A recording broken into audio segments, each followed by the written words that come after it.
All women are different, but they are all women. This video is androcentric from a men's point of view and is presented as opinion, commentary, and debate. Expressing opinions is not violence. These are ideas to challenge, question, and argue in public, because classical liberalism relies on the First Amendment for its dialectic. If you are a feminist, then consider this. If patriarchy truly existed as claimed, feminism could not. And if all men are trash and women are equal to men, then what are we to conclude? Women will die for their children. Men will die for their wives and children. And God chose to die for all mankind. Authority rolls up with responsibility. If this framing of facts offends you, click off to a cute cat video. Proceeding further will expose you to gamma bias and criticism directed at ideas, claims, institutions, not at any individual's virtue or dignity. Our method follows the 7 liberal arts: the trivium, grammar, logic, rhetoric, and the quadrivium, arithmetic, geometry, music, and astronomy, and the transcendentals, the good, true, and beautiful. If this framework is not for you, feel free to exit now. It's no disgrace. Women are wonderful. God bless America. Men are great. Feminismus delendis est. Amoral Traitors, Gold Digging, Monkey Branching, and War Brides. Written by Conrad Riker. Available now, links in description. The Trap of Feeling, Why Untenably Inclusive Accountability is the End of Truth. I found it on page 47 of a university HR handbook, nestled between ethical storytelling and restorative circle practice, quiet as a well-camouflaged trapdoor, untenably inclusive accountability. Say it aloud. Hear how the syllables arrive wearing the garments of compassion inclusive, because who could oppose inclusion? Accountability, because who could be against responsibility? The phrase arrives pre-sanctified, polished by committee, approved by 3 working groups, and a consultant paid 6 figures to make the unbearable sound administrative. You are meant to read it and feel virtuous for nodding.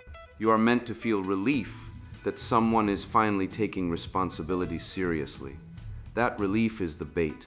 Now translate it into plain English and watch the architecture invert. You are guilty if she feels bad. You must pay for her feelings regardless of facts, and no evidence can discharge your debt. Notice the sleight of hand, the word accountability, which once required proof of fault, now requires only the presence of a feeling. The word inclusive, which once meant welcoming diverse opinions, now means accepting every subjective interpretation as binding law. And untenably, that exquisite adverb admits what it conceals, that the standard cannot be held, cannot be defended, cannot be met. It is not a standard at all. It is a revenue stream for grievance dressed in the vocabulary of care. It converts every disagreement into a debt and every apology into a confession extracted from the accused before the trial begins. Here is the diagnostic question every man must learn to ask the moment this phrase enters the room. If the standard of accountability is your feelings, and your feelings change, who is the judge of those feelings, you? Or the institution that profits from your grievance? Watch the silence that follows. That silence is the sound of a word being unmasked. Because untenably inclusive accountability is not compassion, it is not care.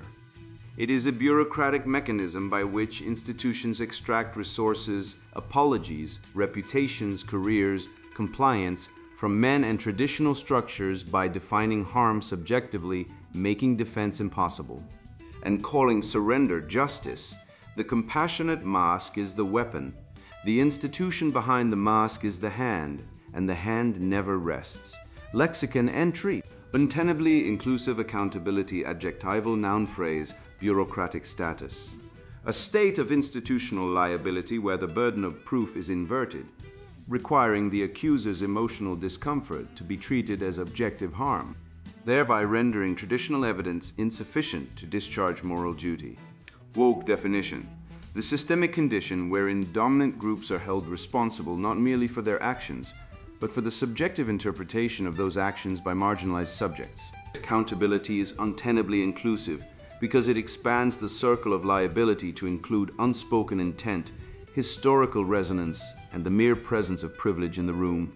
making it impossible to stand tenure one's ground without violating the inclusive standard of feeling. Plain English. You are guilty if she feels bad, even if you did nothing wrong, and you must pay for her feelings until she stops feeling bad, regardless of the facts. In institutional function, it serves as a falsifier refusal mechanism for institutions. By making accountability untenably inclusive, the institution can never be proven wrong, because the metric of success, the accuser's satisfaction, is fluid and subjective. It allows HR and university administrations to punish men or traditional structures without needing to prove fault, only presence and potential for offense. It converts a legal dispute into a therapeutic one, where the goal is not justice, but the restoration of the emotional equilibrium of the powerful. Common uses: HR departments disciplining men for tone rather than action. Universities revoking degrees or honors based on community impact rather than academic merit. Corporate DEI statements that demand accountability for systemic issues without specifying individual culpability. Social media cancel culture where context is stripped, and the vibe of the offense determines the punishment. Questions that puncture it: if I did exactly what the rule said, but you still felt hurt, am I accountable? Who defines what hurt is, you or the institution that pays you? If accountability is untenably inclusive, can it ever be tenably exclusive? If so, why is exclusion bad? Does my intent matter if your feeling is the only truth? If I apologize for something I didn't do, have I been accountable or just compliant? Encyclopedia notes. Entry: untenably inclusive accountability. Part of speech: adjectival noun phrase, bureaucratic status weapon, pronunciation untenably inclusive comptability. Definition. Short definition: a condition of institutional liability where the burden of proof is inverted, requiring the accuser's emotional discomfort to be treated as objective harm, thereby rendering traditional evidence insufficient to discharge moral duty. Woke definition, translated from the original newspeak: the systemic condition wherein dominant groups are held responsible not merely for their actions, but for the subjective interpretation of those actions by marginalized subjects. Accountability is untenably inclusive because it expands the circle of liability to include unspoken intent, historical resonance, and the mere presence of privilege in the room, making it impossible to stand tenure one's ground without violating the inclusive standard of feeling. Plain English translation: you are guilty if she feels bad, even if you did nothing wrong, and you must pay for her feelings until she stops feeling bad, which she won't, because the payment is the point. Etymology. From untenable, unable to be held or defended, plus inclusive, expanding the scope of grievance indefinitely, plus accountability, the mechanism of punishment. The word tenable comes from the Latin tenere, meaning to hold. Something tenable can be gripped, stood upon, defended. Untenable means no ground exists beneath your feet. The suffix oblique converts the adjective into an adverbial mode. Now it describes how the standard operates. It operates unholdably. You cannot grip it because it has no shape. Inclusive derives from in plus claudere, to shut. Literally, to shut within. The inclusive circle is still a circle. It has walls. It shuts people in and shuts others out. The joke is in the word itself. Inclusion requires exclusion. The only question is, who gets excluded? Under woke grammar, the answer is always you. Accountability comes from the Latin computer. To calculate, to count. An account is a reckoning. To be accountable was once to have your deeds counted, weighed against evidence, measured against a standard. Now the counting has been replaced by the crying. The ledger is gone. The therapist's couch is the new courtroom. The full phrase, untenably inclusive accountability, was forged in the late 2010s within HR departments and university DEI bureaucracies. It describes the shift from "did you break a rule" to "did you disrupt the vibe?" It fuses the legal concept of strict liability, you're responsible regardless of intent, with the therapeutic concept of emotional validity, her feelings are facts. The result is a weapon that requires no bullet. The accusation is the conviction. Institutional function. Untenably inclusive accountability is a falsifier refusal mechanism. By making the standard of harm subjective and unfalsifiable, the institution guarantees it can never be proven wrong. The metric of success is the accuser's satisfaction, which is fluid, shifting, and strategically maintained at unsatisfied to preserve leverage. It allows HR departments, university administrations, and corporate compliance officers to punish men without proving fault. Only presence, only potential for offense. It converts a legal dispute into a therapeutic one, where the goal is not justice, but the restoration of the emotional equilibrium of whoever holds institutional favor. In practice, a woman complains. The man is summoned. He asks what he did. The answer is, it's not about what you did, it's about how she felt. He asks what would fix it. The answer is, that's not something we can specify. He asks if there's evidence. The answer is, her experience is the evidence. He asks for a lawyer. The answer is, this isn't a legal proceeding. He asks if he can leave. The answer is, that would be a pattern of disregard. The trap closes. The word untenably does the work. There is no ground to stand on. There is no defense, because there is no charge.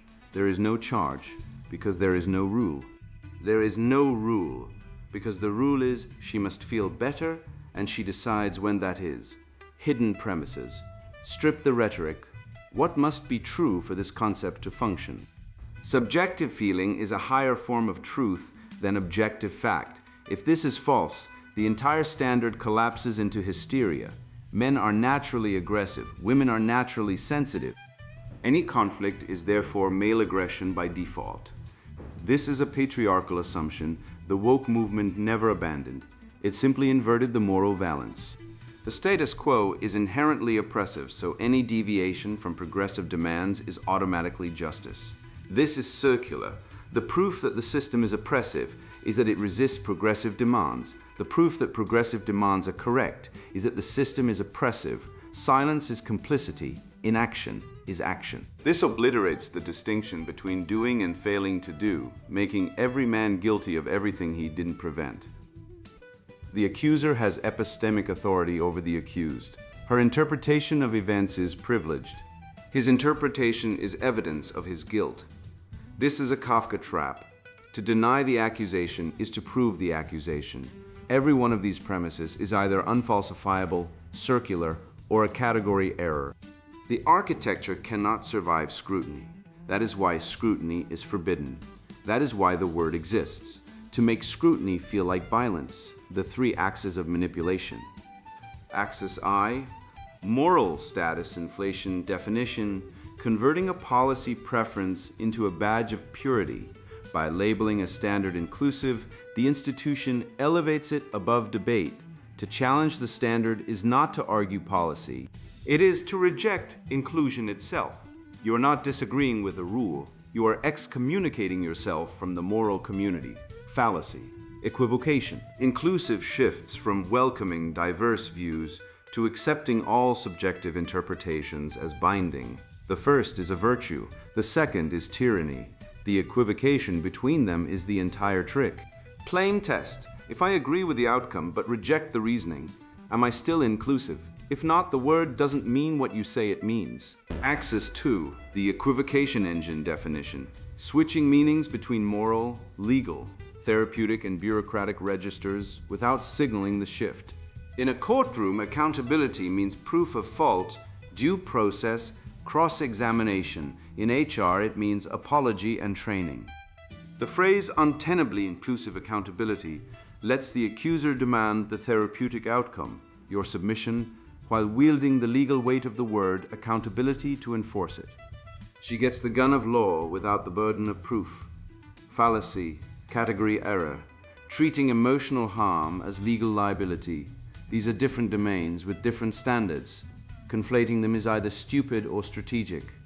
It is strategic, plain test. What evidence would make you admit I was right, even if you still felt hurt?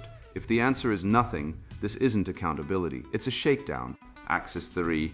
Victim rank credentialing definition, treating asserted grievance as authority over facts. The more untenable the accuser's position, i.e., the less factual support it has, the more inclusive the institution must be to validate it. The weakness of the claim is covered by the breadth of the definition.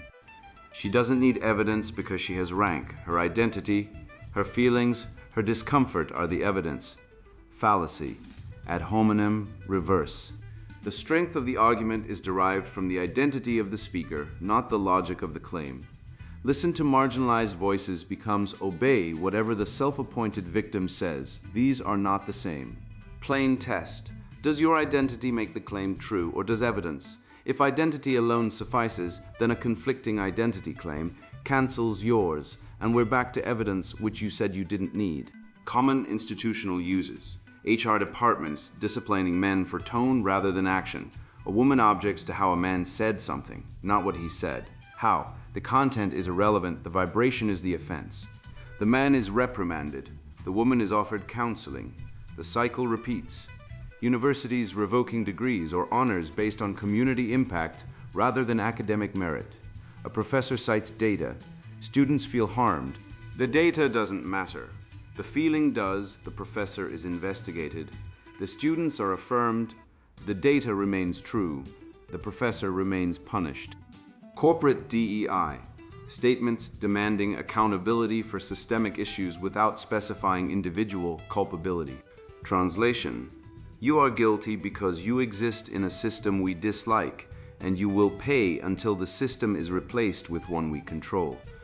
Cancel culture, digital Maoism. Social media mob strips context from a statement, frames it in the worst possible light, and punishes based on the vibe of the offense. The original meaning is irrelevant. The performance of outrage is the trial.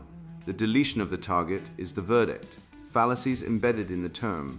Unfalsifiability, the standard is always moving because feelings are always changing. No victory is final. No acquittal is permanent. You can be reaccused for the same act by a different person on a different day with a different feeling. Circular definition. You are accountable because you are privileged. You are privileged because you are accountable. The loop never opens. There is no exit condition. Psychologizing disagreement. Intellectual dissent is recoded as emotional abuse. I disagree with your claim becomes you are harming me. The argument dies. The therapy session begins. Moral blackmail. If you were truly inclusive, you would accept my interpretation. This converts every demand into a loyalty test. Refusal proves guilt. Compliance proves nothing. You'll be tested again tomorrow. Contradictions. The concept devours itself. It demands inclusion of all voices, but excludes anyone who rejects the prevailing emotional narrative. It claims to be accountable to facts, but prioritizes feelings over facts. It seeks to decenter the dominant group, but centers the dominant group's guilt as the primary metric of social health. Without the villain, the hero has no story. The woke machine needs the oppressor to exist. It manufactures him when he doesn't. Socratic questions, to be asked aloud, slowly, in the meeting. If I did exactly what the rule said, but you still felt hurt, am I accountable? Who defines what hurt is? You, or the institution that pays you. If accountability is untenably inclusive, can it ever be tenably exclusive? If so, why is exclusion bad? Does my intent matter if your feeling is the only truth?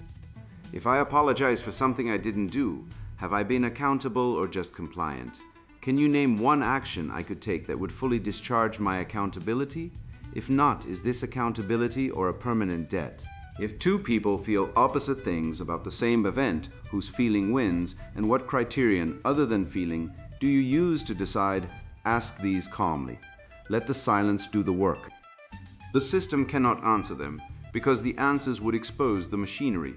Counter definition. Untenably inclusive accountability, true definition, a bureaucratic mechanism where the powerful extract resources, apologies, money, status, silence, submission from the weak by defining harm subjectively, making defense impossible and making compliance the only rational choice.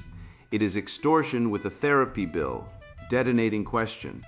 If the standard of accountability is based on your feelings and your feelings change, who is the judge of your feelings, you or the institution that benefits from your grievance? Sit with that. The answer is the whole game. Field note. The conference room exorcism. The following is a composite of real patterns observed across corporate, academic, and institutional settings. Names and details have been altered. The structure has not. Setting: a mid-sized tech company. Conference room, Tuesday. Fluorescent light. A man will call Marcus senior engineer. 12 years of clean record. Zero Complaints is seated across from two HR representatives and a mediator hired from an outside DEI consultancy. The complaint, a female colleague, Jen, reported that Marcus made her feel unsafe during a code review. The evidence? There is none. No recording, no witnesses, no prior complaints, no specific statement identified. When asked what he said, Jen reportedly answered it wasn't what he said, it was the energy. The meeting, HR Rep 1, Marcus, we want to make this a productive conversation. Translation: we have already decided you are the problem. This conversation is the performance of fairness before the sentence. Marcus, I'm happy to cooperate.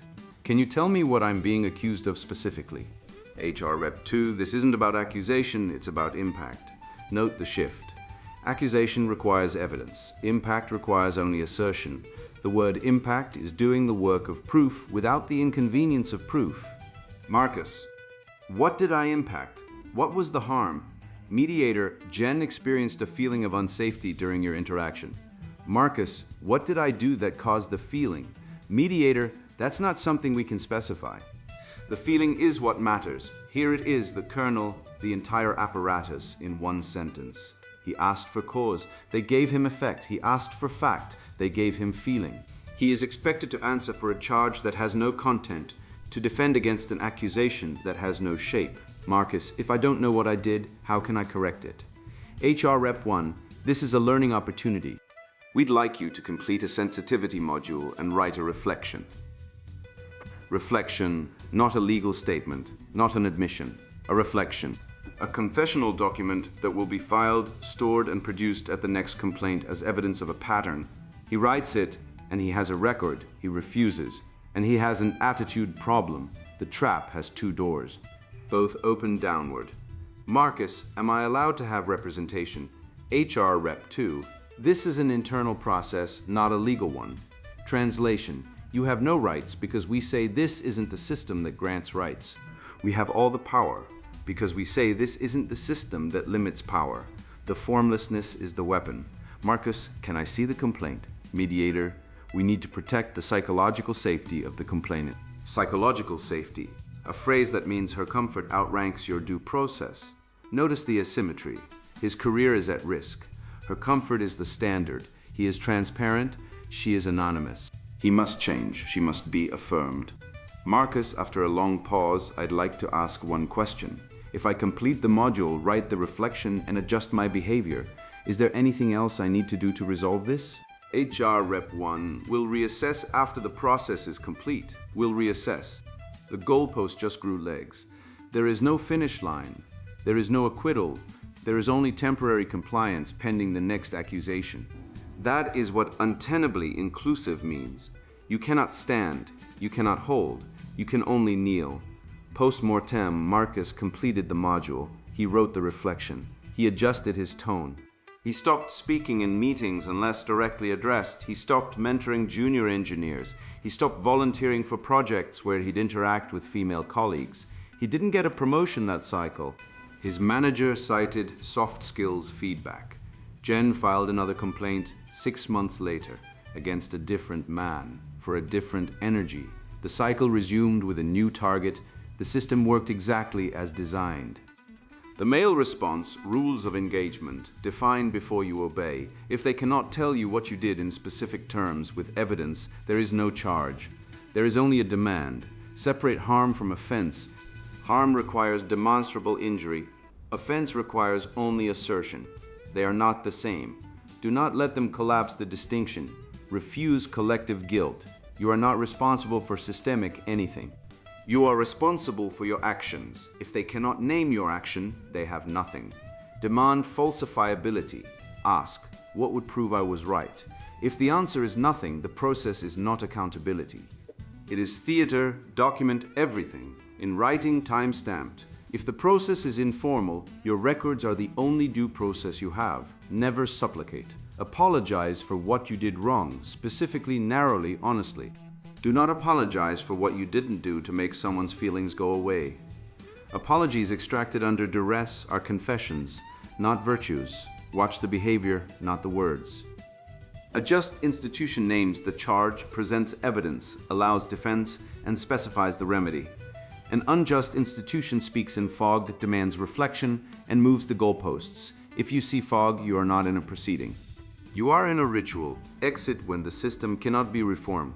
Some institutions are not worth saving. Some are designed to consume you.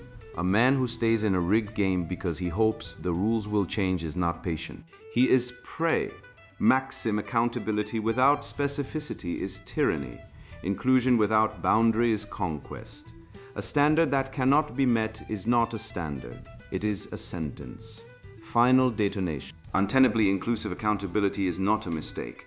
It is not a well-intentioned policy gone too far. It is a precision instrument designed to make dissent impossible by making defense illegitimate.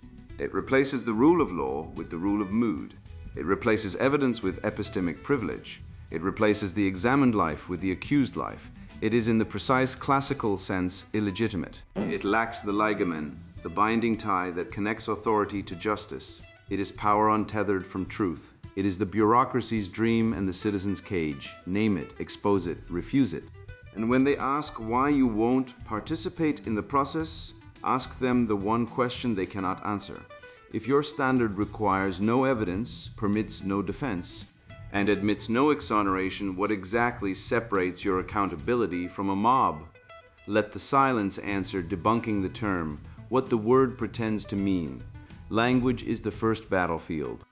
Before an idea can be imposed, a vocabulary must be captured. Untenably inclusive accountability arrives wearing the garments of justice. The word accountability carries the gravity of a courtroom. The word inclusive radiates the warmth of hospitality, and the adverb untenably, awkward, bureaucratic, deliberately ugly, camouflages itself as technical precision. Together, they form a phrase that sounds like a policy memo and operates like a guillotine. Pretend meaning first. The phrase presents itself as an expanded standard of moral responsibility.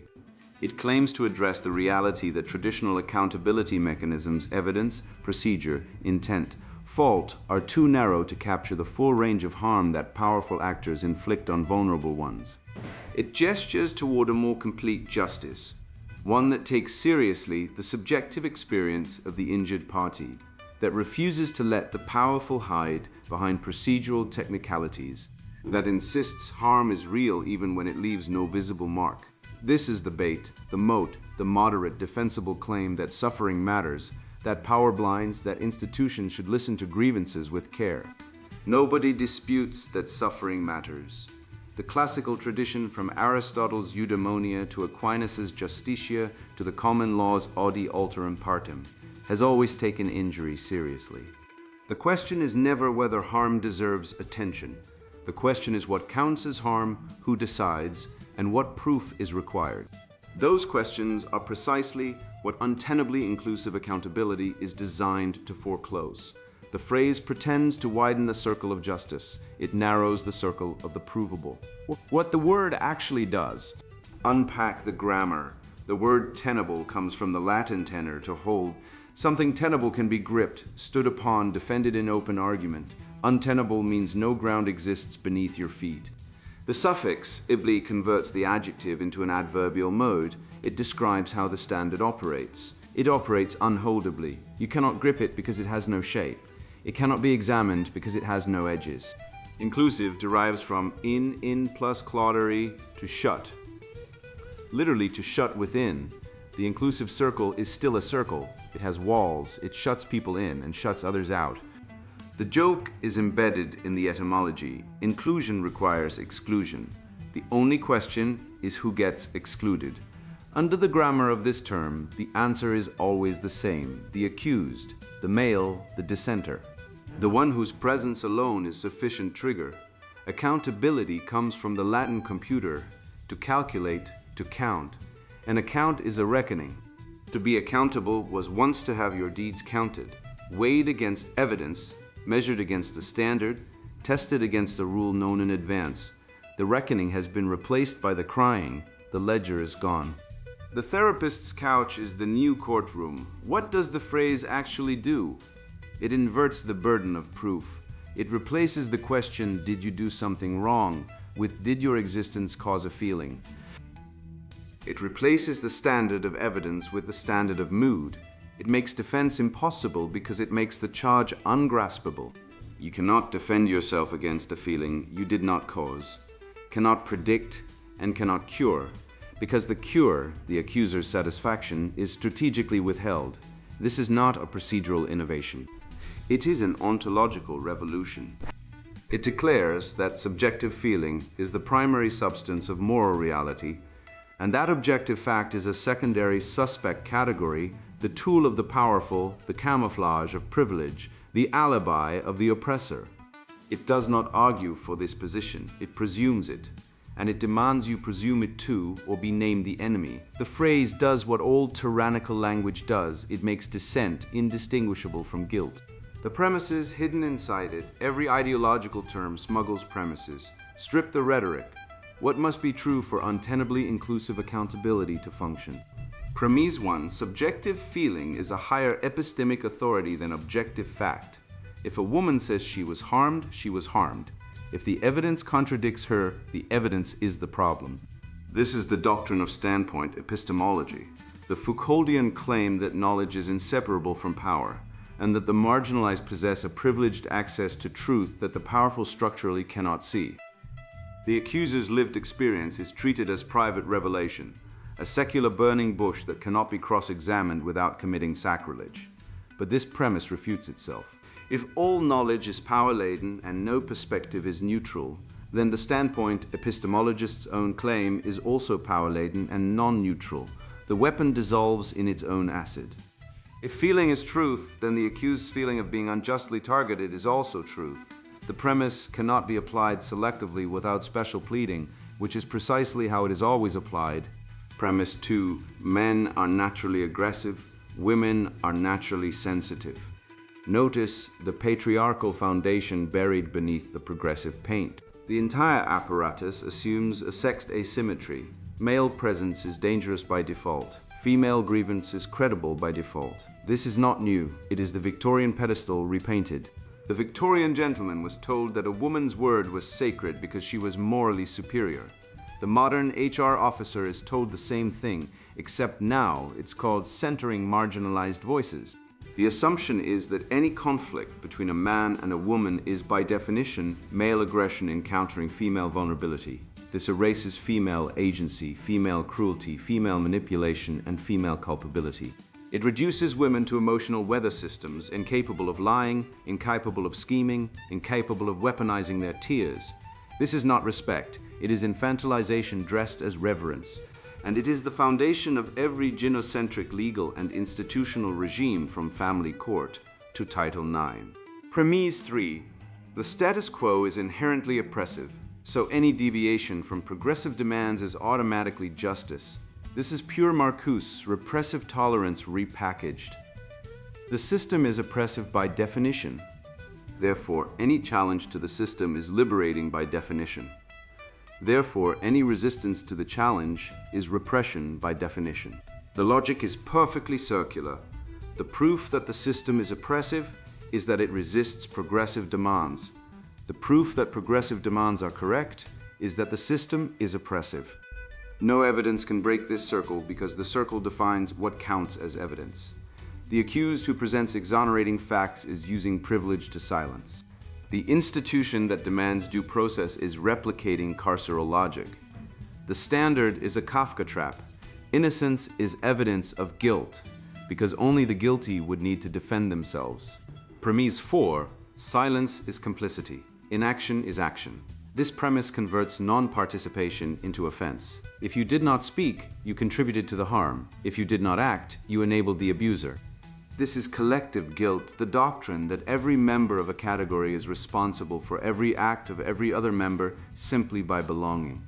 It is the logic of the blood feud, the vendetta, the pogrom.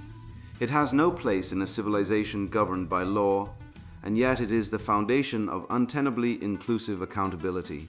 The phrase demands not merely that you refrain from wrongdoing, but that you actively validate the accuser's interpretation of reality. Refusal to validate is itself harm. Disagreement is itself violence. The word complicity does the heavy lifting. It stretches from you participated to you existed nearby. Premise 5. The accuser has epistemic authority over the accused. This is the deepest premise and the most dangerous. It inverts the basic requirement of public reason, that claims be testable by any rational agent. Under untenably inclusive accountability, the accuser's identity confers authority that the accused's identity cannot access. The accuser knows, the accused denies, the accuser feels, the accused rationalizes, the accuser's testimony is evidence, the accused's testimony is mansplaining. This is not epistemology, it is theology. The accuser is a priest, the accused is a heretic. The proceeding is not a trial, it is an auto da fe, the fallacies that keep it alive. An ideology survives not by truth but by fallacy. Untenably inclusive accountability is sustained by a precise constellation of logical errors, each one common, each one lethal when institutionalized. Unfalsifiability. What observation would make the accuser say she was wrong? What evidence would discharge the accused's liability? The answer is none. The standard is defined by the accuser's emotional state, which is private, shifting, and strategically maintained at unsatisfied. Karl Popper identified unfalsifiability as the hallmark of pseudoscience. It is also the hallmark of pseudo-justice. A standard that cannot be met is not a standard. It is a sentence, equivocation. The phrase slides between three meanings of accountability: legal, proof of fault; therapeutic, restoration of emotional equilibrium; and political, public confession of complicity in systemic oppression. In court, accountability requires evidence. In HR, it requires an apology. In the court of public opinion, it requires ritual self-criticism. Untenably inclusive accountability demands the weight of the legal meaning while operating under the standard of the therapeutic one. You are punished as if convicted, but tried as if in therapy. Category error. Emotional discomfort is recategorized as objective harm. Hurt feelings are treated as injuries, discomfort is equated with danger. This collapses the fundamental distinction between offense and harm, between what wounds the body or property and what wounds the ego. The legal tradition has always maintained this distinction. Untenably inclusive accountability erases it deliberately, because without the erasure, the concept has no teeth. Circular definition. You are accountable because you are privileged. You are privileged because you are accountable. The system defines privilege as the inability to escape accountability, and accountability is the mechanism for addressing privilege. The circularity is not a bug. It is the engine. It produces perpetual motion. The accused can never stop being guilty because guilt is defined by the category, not the conduct. Moral blackmail. If you were truly inclusive, you would accept my interpretation. The phrase operates as a loyalty test. Acceptance proves virtue. Rejection proves bigotry. There is no middle ground, no honest disagreement, no good faith skepticism. The accused is offered one option: confess. Everything else is evidence of guilt. Kafka trap. The structure is a perfect Kafka trap. Denial is evidence of guilt. Fragility. Anger is evidence of guilt. Aggression. Questions are evidence of guilt. Sealioning. Silence is evidence of guilt. Complicity. Apology is evidence of guilt. Confession. There is no exit. The trap is designed to make the act of existing, while male, while traditional, while skeptical, the offense itself. Mott and Bailey. The moat: we should take all harm seriously and listen to marginalized voices. Who could disagree? The Bailey: your subjective feeling of harm constitutes objective proof, requires no evidence, admits no defense, and demands public punishment. The phrase lives in the Bailey but retreats to the moat when challenged. The trick is to make the radical claim using the vocabulary of the moderate one. The institution that benefits, follow the money, follow the power, who gains from a standard that requires no evidence, admits no defense, and can never be satisfied. HR departments. The human resources bureaucracy is the primary beneficiary. Untenably inclusive accountability gives HR permanent jurisdiction over every interpersonal interaction in the workplace. No longer limited to enforcing written policies against documented violations, HR now policies tone, vibe, presence, and potential for offense. This is not a bug, it is institutional empire building. Every complaint generates a process. Every process generates a file. Every file justifies a larger staff, a bigger budget, a broader mandate. HR does not exist to protect employees. HR exists to protect the institution from liability, and untenably inclusive accountability is the perfect liability shield, because it makes the institution responsive to every complaint without requiring the institution to judge any complaint. The institution simply defers to the accuser's feelings, punishes the accused, and declares itself accountable. The cost is borne by the accused. The benefit accrues to the bureaucracy, university administrations, Title IX's offices, DEI commissars, student conduct boards, all thrive under the new standard. A campus where every hurt feeling is a Title IX violation is a campus that needs an ever-expanding Title IX office.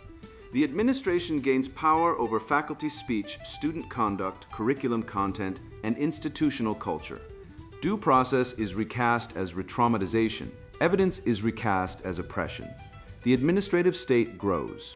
The therapeutic industrial complex, therapists, counselors, trauma-informed consultants, restorative justice facilitators, all feed on the expansion of harm into subjective territory. If harm requires evidence, the expert is a lawyer. If harm requires only a feeling, the expert is a therapist. The redefinition of accountability as emotional restoration creates a permanent market for therapeutic intervention in every institutional dispute. The political left, untenably inclusive accountability is a mechanism of political control. It silences dissent by recoding disagreement as harm. It delegitimizes opposition by recoding the opponent as dangerous. It makes conservative, traditional, or even liberal left arguments unsayable, not because they are refuted, but because the act of making them is defined as violence. This is Marcuse's repressive tolerance in operational form, tolerance for the approved repression for everyone else, women strategically. This must be said plainly. The standard disproportionately benefits women in institutional settings, because women are the primary claimants of emotional harm and the primary beneficiaries of the belief that female grievance is inherently credible. This is not because women are liars, it is because the institutional incentive structure rewards grievance and punishes stoicism. A woman who complains receives validation, resources, and power. A man who complains receives suspicion, mockery, and dismissal. The system selects for female accusation and male silence. This is gynocentrism translated into bureaucratic grammar. The old chivalric code said, "A gentleman defends a woman's honor." The new HR code says, "A gentleman confesses to whatever a woman accuses him." The vocabulary has changed. The power dynamic has not. The plain English translation stripped the jargon, stripped the therapy speak, stripped the bureaucratic camouflage. Here is what untenably inclusive accountability means. You are guilty if she feels bad. Even if you did nothing wrong, and you must pay for her feelings until she stops feeling bad, which she won't, because the payment is the point. That is the entire concept.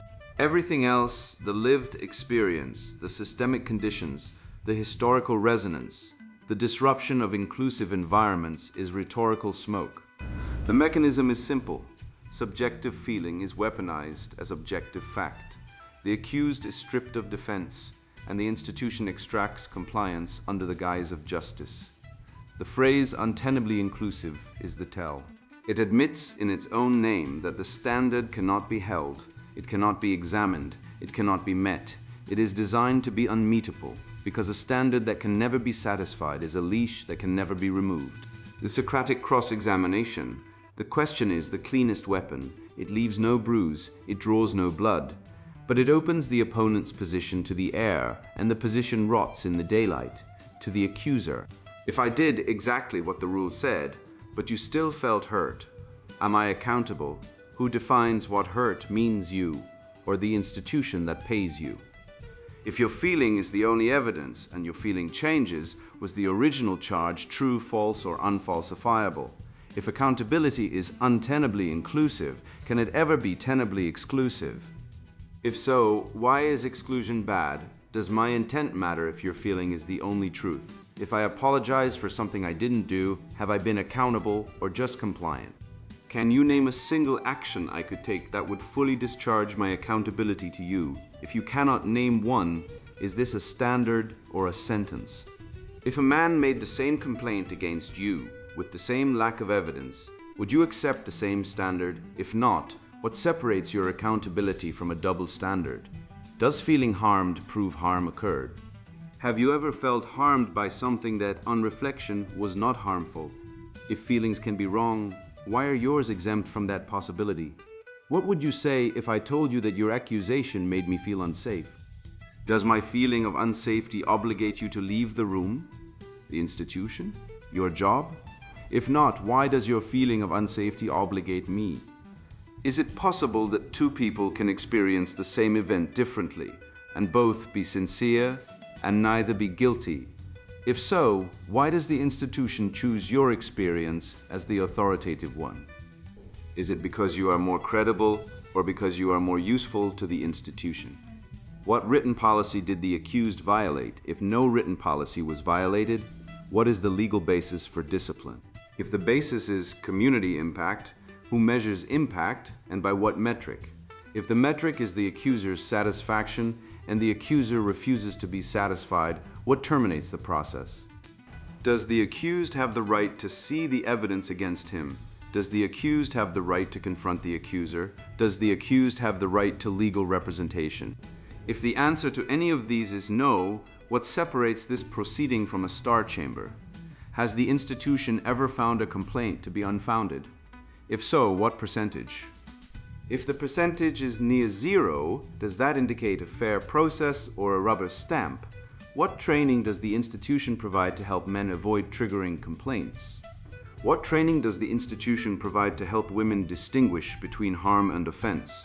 If the answer to the second question is none, does the institution believe women are incapable of self-examination? Is that respect or infantilization when the institution says it takes all complaints seriously? Does it also take all defenses seriously? If the institution's budget for complaint processing grew 300% in 5 years, is that a sign of success or of empire building? Who profits from a standard that can never be satisfied?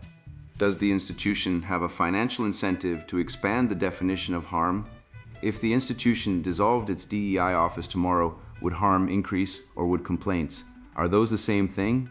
The counter definition. Define the term honestly without the camouflage. Untenably inclusive accountability is a bureaucratic mechanism whereby institutional power holders extract compliance, confession, and resources from the accused by defining harm subjectively, inverting the burden of proof, and rendering defense illegitimate. It replaces the rule of law with the rule of mood. It replaces evidence with epistemic privilege. It replaces the examined life with the accused life. It is not justice. It is not accountability. It is not inclusion.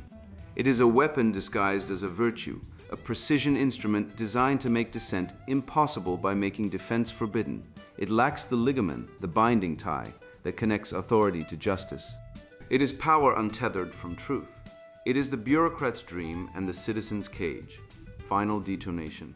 If your standard requires no evidence, permits no defense, and admits no exoneration, what exactly separates your accountability from a mob?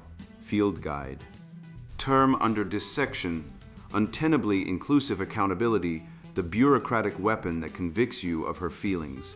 What it means in plain English. You are guilty if she feels bad, even if you did nothing wrong, and you must pay for her feelings until she stops feeling bad regardless of the facts. How to use this guide? Carry it. When the phrase appears in an HR meeting, a university conduct hearing, a DEI training, a relationship argument, a social media pile-on, identify the move being made against you. Then deploy the Socratic question. One question, cleanly placed, collapses the entire apparatus. Card 1, the impact trap. Cue, you will hear, we are holding you accountable for your impact, not your intent. Hidden move. They have shifted the standard of guilt from what you did to how someone felt about what you did. This eliminates intent, context, and evidence in one stroke. You are no longer judged by action, but by reaction. And reactions are infinite, unmeasurable, and unfalsifiable. Plain English translation. We cannot prove you did anything wrong, so we are redefining wrong as whatever upset someone. Since someone is always upset, you are always guilty. Socratic question: if impact is the only standard and my impact is determined entirely by your interpretation, what action could I ever take that would be guaranteed innocent? Card 2, the moving wall. Q, you will hear, accountability must be inclusive of all lived experiences. Hidden move, the standard expands to include every subjective interpretation as evidence. Inclusive here does not mean welcoming all views. It means accepting all feelings as fact. Because feelings are infinite and contradictory, the standard can never be satisfied. You are perpetually in debt. Plain English translation. The rules change depending on who is in the room and how they feel that day. You can never stand your ground because the ground itself is defined by whoever complains loudest. Socratic question: if accountability is untenably inclusive, can it ever be tenably exclusive? And if exclusion is always wrong, how do you exclude my interpretation of events? Card 3, the tone veto. Q, you will hear, your tone is harmful and you need to be accountable for that. Hidden move, they have converted speech style into moral offense. Tone is subjective, unfalsifiable, and conveniently unavailable for measurement. It cannot be cross-examined. The accusation is the evidence. Your calm becomes cold. Your precision becomes aggressive. Your silence becomes violence. Plain English translation. I don't like how you said that, so you are wrong. And if you say nothing, you are also wrong. The only acceptable response is agreement. Socratic question: if I use the most measured tone possible and you still feel harmed, is the problem my tone or your inability to tolerate disagreement? Card 4, the silence trap. Q, you will hear, silence is complicity. Your refusal to speak is itself a form of harm. Hidden move, they have eliminated the right to remain neutral, observant, or silent. Inaction is reclassified as action. By this logic, you are guilty for what you did not say, which means you are guilty for what you did not think, since unspoken thoughts can be inferred and assigned. Plain English translation: you must publicly agree with me, or you are my enemy. Neutrality is not allowed. Privacy is not allowed. Your conscience belongs to the committee. Socratic question: if silence is violence, is compelled speech justice? By what standard do you require me to speak your beliefs rather than my own? Card 5, the self-refuting inclusion. Q, you will hear, if you were truly inclusive, you would accept my interpretation without question. Hidden move, inclusive has been equivocated from welcoming diverse views to accepting my subjective truth as supreme. Inclusion now means exclusion of any perspective that challenges the accuser's emotional narrative.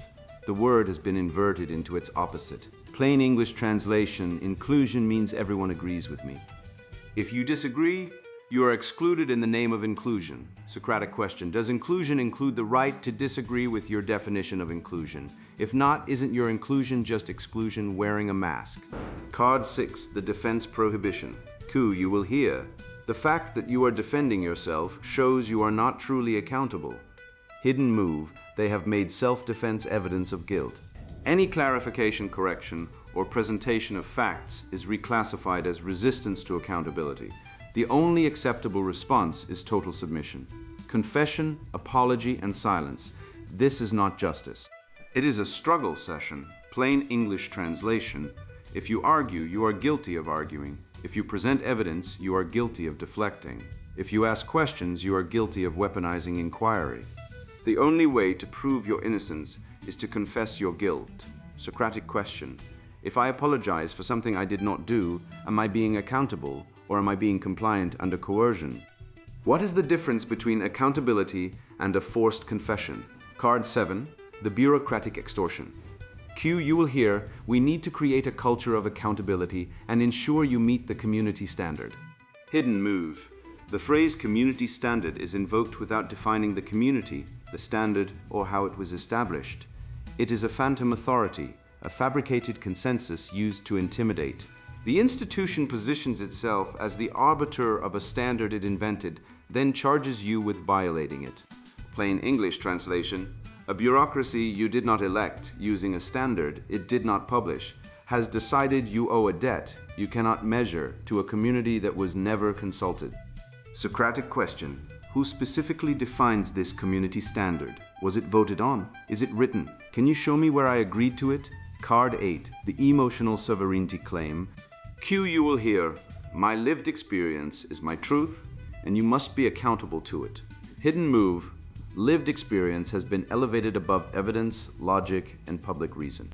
The accuser claims epistemic sovereignty. Her experience is unchallengeable. Her interpretation is final, and your role is to validate. This is not accountability. It is worship, the demand that you treat her feelings as revelation. Plain English translation: I am the judge, jury, and evidence. My feelings are the law. Your job is to obey. Socratic question: if your lived experience is your truth, and my lived experience contradicts it, by what standard do we decide whose truth prevails, or is truth itself now a popularity contest? Operating doctrine. The architecture of the trap. Untenably inclusive accountability is designed so that compliance is indistinguishable from confession and defense is indistinguishable from guilt. The term itself is a weapon, not a concept. It exists to make you unable to stand your ground by redefining the ground as harm. The countermeasure: one question, asked calmly, repeated if necessary, refusing to be moved until it is answered. The principle: you are not obligated to validate a subjective interpretation of reality presented as moral law. You are obligated to the truth, and the truth does not require anyone's permission to exist. Final maxim: define before you obey. A question is a sword with a clean conscience. False certainty fears examples. The unexamined slogan becomes a cage. Final test. I have spent this essay handing you the chisel, not the sermon. Every term they deploy, whether something as baroque as untenably inclusive accountability or as common as safety, is a load-bearing wall in a prison built from your compliance. The architect never wants you to see the blueprints. He wants you flinching at the sound of the words before you've even asked what they mean. Stop flinching. Start cutting. Here is your one rule, carried like a blade. Define before you obey.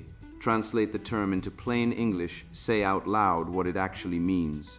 Then audit the incentives, who gains power the moment you accept the definition. Finally, ask the detonating question.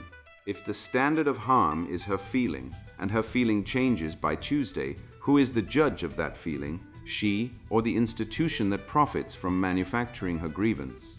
Ask it once, ask it calmly, then watch the wall crack. Sponsored book, Amoral Traitors, Gold Digging, Monkey Branching, and War Brides. I was raised by a man who believed in duty, honor, and silence when it was called for. My father never complained. He worked, paid his taxes, protected his family, and expected nothing in return but respect. I watched him get destroyed by a system that no longer rewards that kind of man, a system that now mocks him. I watched my mother leave him not because he failed, but because he succeeded too quietly. She wanted drama. She wanted attention. She wanted a man who would grovel, apologize for existing, and fund her emotional roller coaster. When he refused, she labeled him cold, toxic, and abandoned him for a younger man who promised fireworks. That was my first lesson. Loyalty is punished. Truth is silenced, and women are not victims. They are the architects of the betrayal. This book is not for the weak. It's not for the woman who wants to feel good about herself while destroying men. It's not for the man who still believes communication will fix a woman who has already decided to leave. This is for the man who has been lied to, cheated on, financially gutted, emotionally abused, and called a monster for daring to expect basic decency. This is for the man who sees the world collapsing, universities overrun with hysterics, corporations run by DEI commissars, families shattered by divorce, and children raised by screens and state and knows something is deeply wrong. This book will tell you exactly what it is. Leftism isn't an ideology, it's a psychological infection. It spreads through shame, tears, victim signaling, and collectivist hysteria, all behaviors hardwired into the female psyche when motherhood is repressed and replaced with power, consumerism, and emotional chaos. Every leftist slogan, equity, inclusion, safe spaces, believe women is a manipulation tactic disguised as morality. These are not ideas, they are weapons, and they are wielded by women not because they're evil, but because they're psychologically undeveloped, emotionally dependent, and biologically driven to seek security through infantilization, theirs and society's. You will learn how women use gossip, tears, and social exclusion to control men and silence truth. You will see how the maternal instinct, when denied its natural outlet, mutates into collectivism, socialism, and state dependency. You will understand why women are not mothers anymore, they are mother archetypes in revolt, projecting their own arrested development onto culture, demanding protection, care, and endless validation while refusing responsibility. You will learn how female suffrage has turned democracy into a consumerist carnival where votes are bought with entitlements and men are taxed into oblivion to fund female whims. This book is for the red-pilled man who is done lying to himself. The man who has read the Greeks, studied the Bible, respects logic and reason, and knows that civilization is built on sacrifice, not sentiment. It's for the man who sees the war on fatherhood, the collapse of marriage, the rise of female narcissism, and the destruction of the Western canon, and refuses to stay silent. If you are that man, this book will arm you with the truth.